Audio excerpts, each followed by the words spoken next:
Sebenarnya setiap anak yang lahir tu sebenarnya tak semua orang boleh pergi kepada akademik. Dia tala-tala macam aku kan. Mak bapak aku ialah dulu kau tahu lah, apalagi belajar tu otak aku bukan otak belajar. Hai, Assalamualaikum. Aku dengan brother Faizul ni. Dia ni CEO Sri Arya. Dia apa? Akademi Tak, di sekolah.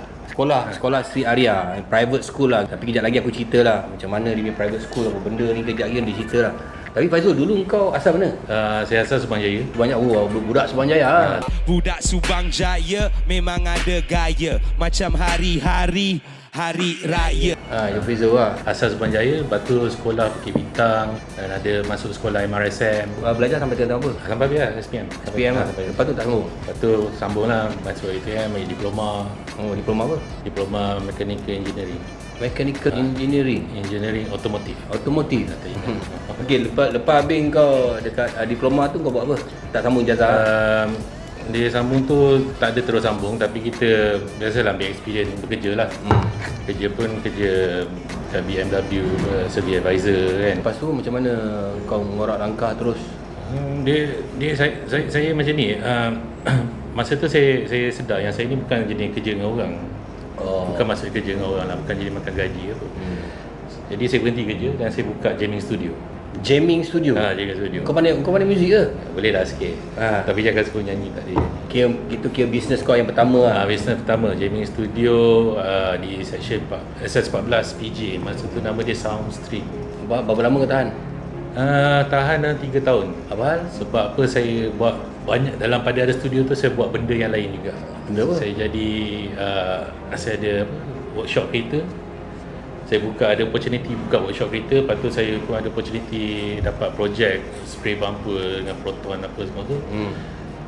Tapi tak boleh nak fokus dalam satu tu. Jadi semua tu tak ada. Jadi huru-hara. Jadi huru-hara sangat. Padahal benda tu boleh besar tu kan. Betul.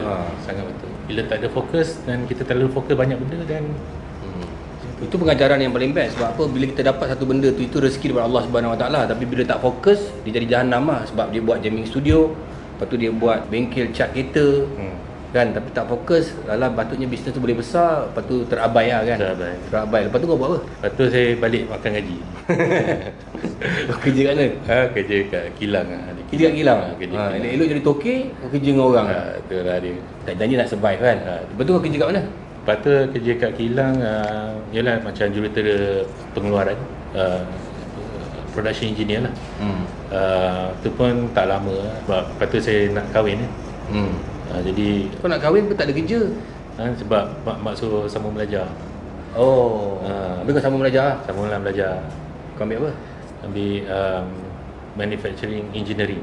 Manufacturing. Kau dengan bidang yang kau buat aku rasa macam lain dah ni kan. Lain dah kan.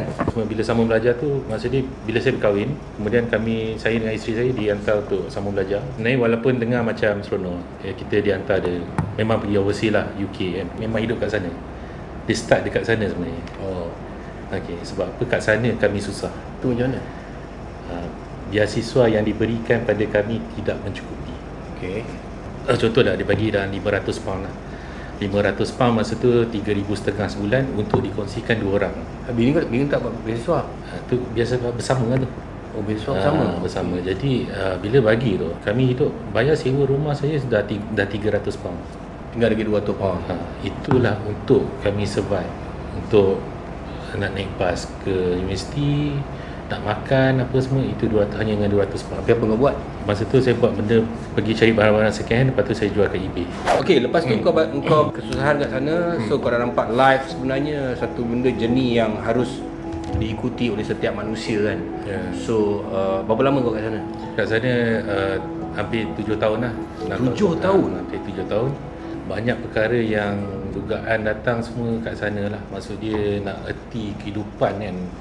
Macam kita kat Malaysia ni, kita tuan. Bila di sana kita bukan tuan.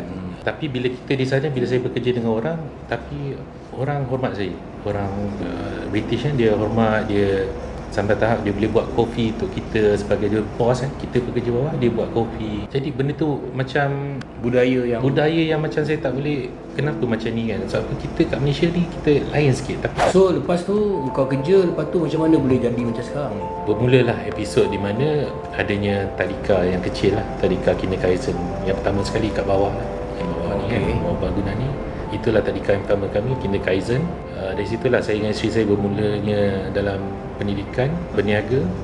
Masa tu pun memang cabaran yang amat sangat, kerana duit tak cukup kan, duit terlebih pun terpaksa bagi kat pekerja. Ada satu masa tu, masa baru-baru buka tu, kami dengan isteri saya lah, kita bagi flyers kat bawah kan, dan ada orang cakap nak datang pukul 10, ada 10 orang nak datang visit hari Sabtu kan. Jadi kami pun tunggu dengan kari pub, bihun, tunggu tak datang. So, tunggu tu sampai pukul 7 malam kan, 8 malam je. So dia banyak benda lah. So ada pekerja berhenti, isteri dalam pantang.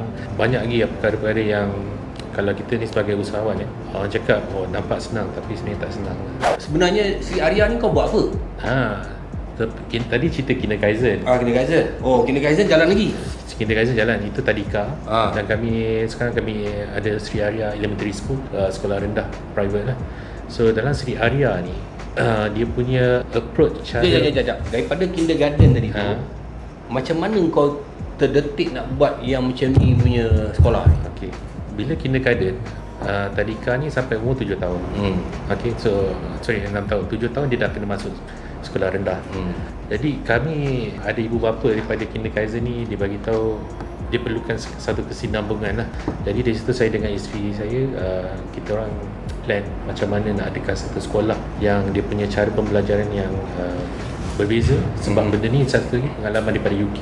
Benda ni yang membuatkan kami kat Sri Arya lah, pertama dekat atas ni, kalau dah tengok ada 2 lah. Apa yang kau ajar kat sini? Di Sri Arya ni kami mengajar mereka apa yang mereka minat. Okay, sebagai contoh kami bagi exposure, pendedahan. Maknanya kau cari skill orang lah?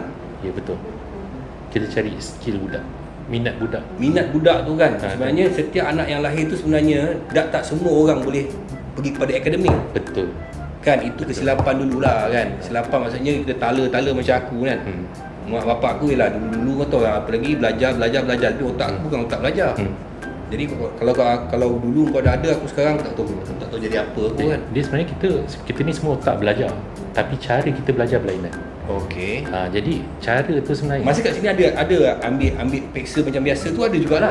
Tak ada peksa. Kita tengok pada dia punya, contoh kata dia minat pertukangan. Okey, pertukangan, daripada pertukangan ni apa yang dia tahu? Okey, takkan potong kayu, dia tahu mengukur, dia tahu segitiga, shape, macam mana nak sambung kayu kan.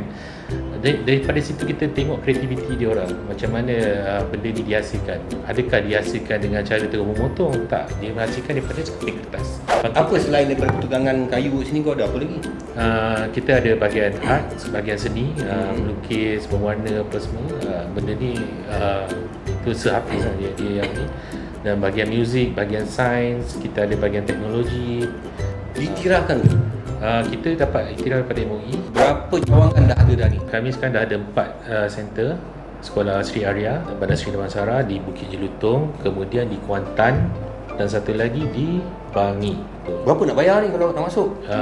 Sekarang ni kita orang tengah study balik sebab apa, pasal COVID-19 kan, COVID-19. Jadi kita tengah revise balik kita punya yuran.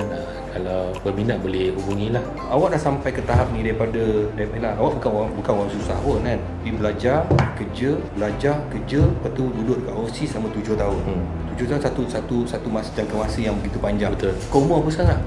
42 kan. 42 satu journey yang panjang. Dan apa sebenarnya impian Sri Arya ni?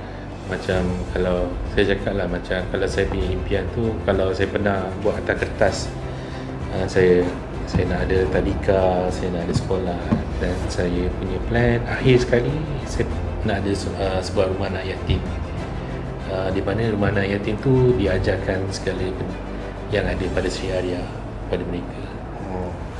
Itu adalah orang cakap lah. Siapa nak bayar kau? Siapa nak bayar kau? Saya tak boleh bayar kot. Maknanya kau nak cari sumbangan daripada orang?